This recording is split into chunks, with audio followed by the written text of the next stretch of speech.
India's role in global manufacturing was fairly easy to describe for a very long time. The role was where a lot of the engineering happened, which was very important work, definitely yes, but mostly it was behind the scenes. What's changed over the last few years, though, is the scale and the nature of that very role. Today, manufacturing global capability centers make up close to a fifth of India's entire GCC ecosystem. That's roughly 250 centers spread across sectors like automotive, electronics, semiconductors, and industrial machinery. But you know what's even more telling is the pace. Between 2022 and 2024 alone, the number of new manufacturing GCCs set up in India almost doubled the historical average. And the work itself has transitioned. These centers are, apart from being well focused on support or cost efficiency, are increasingly responsible now for digital manufacturing platforms, AI-driven production systems, software-defined products, and in many cases, core intellectual property.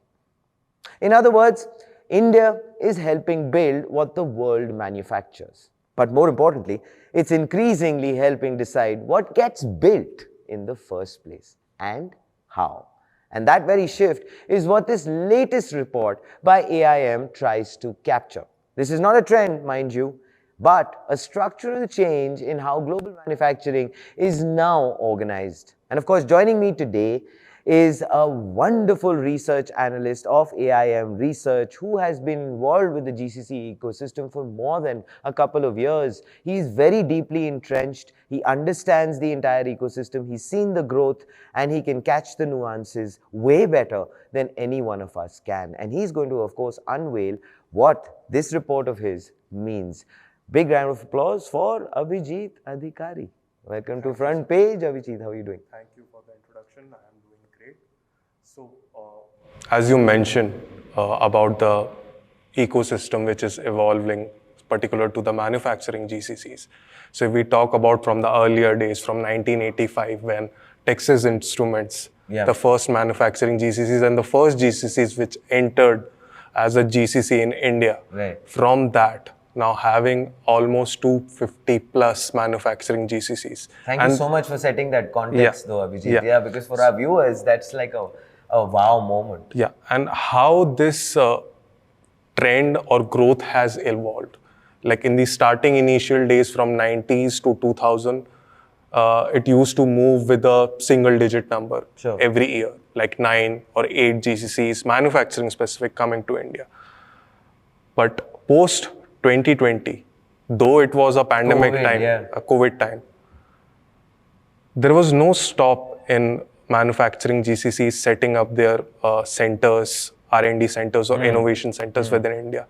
And those scale up to a number of 34 to 40 GCCs, manufacturing GCCs every year. Very impressive. So this report will cover that particular overview, like how the growth, how the trend has been particular to manufacturing GCCs. Coming to next, where these manufacturing GCCs are coming from. What is the concentration from the geographical overview? So we covers almost 60% is coming from US, followed by Europe and then Asia Pacific. And the other elements will cover like the concentration across the major Indian cities like Pune, Chennai, Bangalore, Hyderabad, Mumbai and Delhi NCR.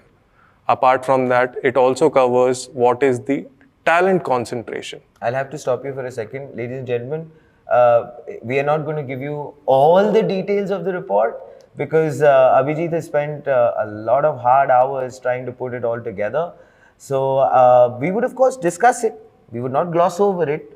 But I would request you to download it because it is definitely extremely informative. I just thought that, it's something which is a lot of your hard work, which people should appreciate while reading and it. Also covers a list of 250 plus GCCs across industry verticals. And we are, of course, adding the link of the said report in the description. But you know, one thing that has stood out for me, Abhijit, and I don't know if it is the same for you, which is that the tier 2, tier 3 push has been so encouraging. I mean, we've not seen that for decades.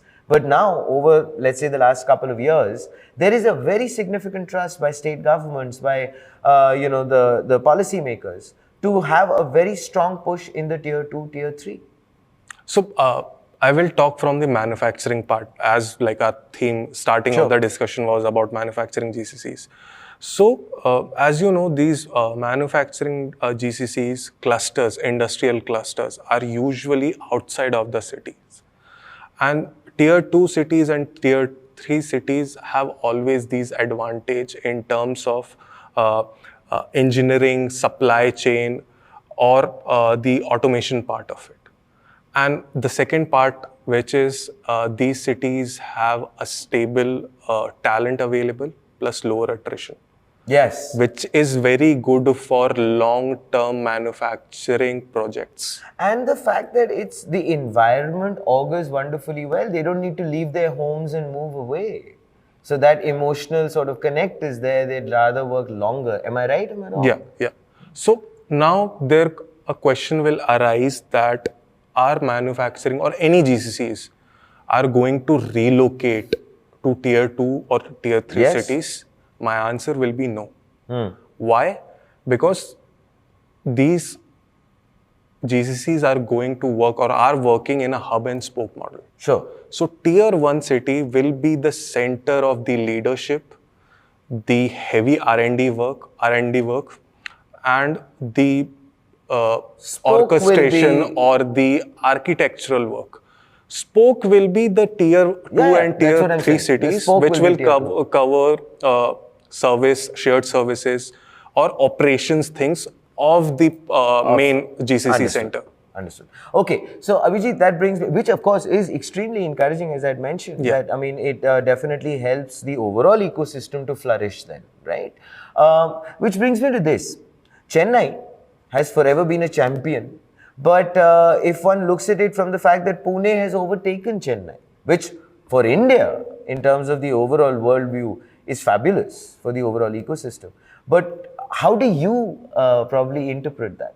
So, see, I would say that in last couple of years or recent year, I think Chennai will always be the strongest city in terms of when we talk about manufacturing GCCs. Because of the depth of talent. Depth of talent plus the kind of sectors involved, Sure. GCC sectors involved, whether it is automobiles, whether it is heavy industrial engineering, or whether it is Semiconductors, correct.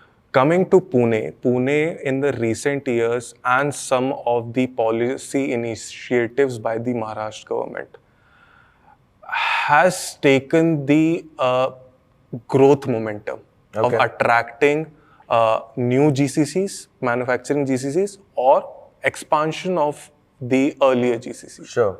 So it is if we are comparing it, so the comparison would be wrong. It's just the part of the growth momentum Fair that enough. Pune has leveraged out of that. Plus, Pune also have that kind of talent available right now, which is very particular to manufacturing GCCs in terms of software product development or engineering focused work. Right. So that's why Pune somewhere is just taking the leverage of that momentum. That momentum. Which is a good thing. Ease of doing business was mentioned by the finance minister during the budget speech. How do you feel that that as overall philosophy, policy moving forward will impact? So see, I would say it is a good initiatives that has been taken. Previously, I think in many of the state-wise GCC policy, there has been these sort of implementation of ease of doing business. But if it is coming from center, Right. then it is a very positive, I would say, action that have been taken for the GCCs or for any foreign organization. Coming to back to our topic of manufacturing GCCs, it is very important for manufacturing GCCs in terms of compliance and legal issues. Okay. Because manufacturing GCCs has to go a lot of things in terms of import, export, Absolutely. testing, and operational things. And by initiating a term or plan which will impact in ease of doing business, setting up or expansion of the earlier GCs will be at a very exponential way. Yeah, because I mean, I guess I completely agree with you on that one, Abhijit. For example, somebody who is going to pour in millions and billions of dollars, you need policy stability. You need the fact that you don't need years and years for permissions and things like that to carry on, while the clock is constantly ticking because the interest rates would be through the roof. Yes. Right? So with this ease of doing business, you feel that worldwide this will send out a signal to a lot of the companies Yes, a lot. to say, all right, wait a minute, man, let's go towards India. See, why it will impact, because right now, if let's say, if there is a organization which set up a GCC center in India just 2 years ago, and if they see like these sort of mandates are coming when the government is introducing ease of doing business, it creates an impact on the global headquarters to move heavy responsibility on the GCC center which are residing in India. Yeah, well put. Yeah, makes sense. And this will also impact for the GCC to not rely on the tier 1 city and to look for tier 2 and tier 3 city talents as well. Yeah. So this would change the basic GCC mandate for all sort of sectors which are opening their GCC center here in India. So it's an overall boost. Yeah. Tell me this, Abhijit. What do you feel as far as our progress has been? I think it's been fascinating. From the fact that we, like you mentioned, it was 90s, and then today we are in a position where we are taking critical decisions right here in India on a global level. We are no longer considered that very derogatory term of a back office. Well, that seems to be fading away from everyone's memory. With all of these things taking place, how do you see us standing globally? With, let's say, if I were to talk about China, if I were to talk about the United States, how would you see us standing on those platforms now, and with all of these changes coming in, and of course your report as well, which is going to open up whole new vistas of thought 5 years down the line? See, already there is more than 50% of world GCCs are here in India.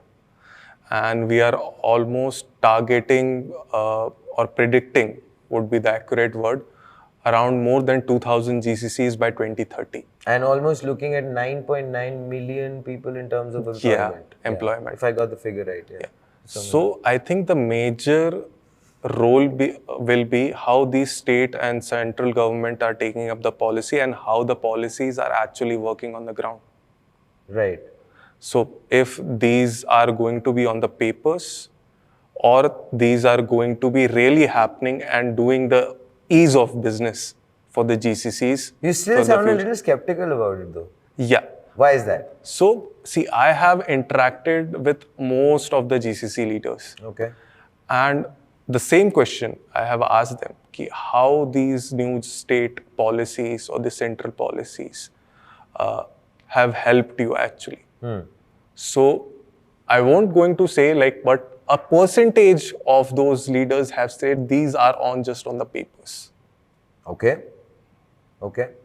So there is, you've burnt the fingers in the past, so that means you're being just a very, very circumspect, you're being skeptical. Yeah. But we are hoping that with all of the investments which are being pledged, do you think that might help? Yeah, I think the Pune to Bangalore to Bhubaneswar, the corridor is being made with almost an investment of 5,000 crores. Correct. So I think that is going to impact a lot of attraction towards companies coming and opening their centers here in India, whether it's R&D or innovation. So I think right now, I will say, as I previously I mentioned, that what was on paper should be come on to the ground. Sure. I think right now it has started coming on the ground level, and we are seeing those sort of changes which will enhance the position of India to be a manufacturing hub in next 10 to 15 years. So if you were to sum it up for all of us, Abhijit, what's your front page take in a couple of lines? What does the road look like? So I would say that there is enough more than expected talent in India. Talent is growing. There is not a position where the talent was available to tier 1 cities only. Now it's the landscape is evolving to tier 2, tier 3 and even tier 4 cities. And what GCCs look from a perspective is the talent. Sure. The talent is what the beating heart of this entire ecosystem is. Yes. And that is in place. Yes. With the policies coming in, I believe that can make sure that it's a big boost and it encourages people to come in and make the big investments in India. Fair enough. Abhijit, ladies and gentlemen, Adhikari, please download the report. It is a very elaborate one, as Abhijit was mentioning right at the top. We, of course, have given you the link in the description. So, yes, that is for your perusal. But after everything what Abhijit and I discussed, I believe I would like to end on this note. It is encouraging. There is a huge push as far as policy is concerned. But I still believe maybe we need to be cautiously hopeful and ensure that whatever is being said is actually being implemented. It is, I guess, about walking the talk. This, ladies and gentlemen, is Front Page on the AIM network. And as we say always, like, share, subscribe. Think AI, think GCC, think AIM.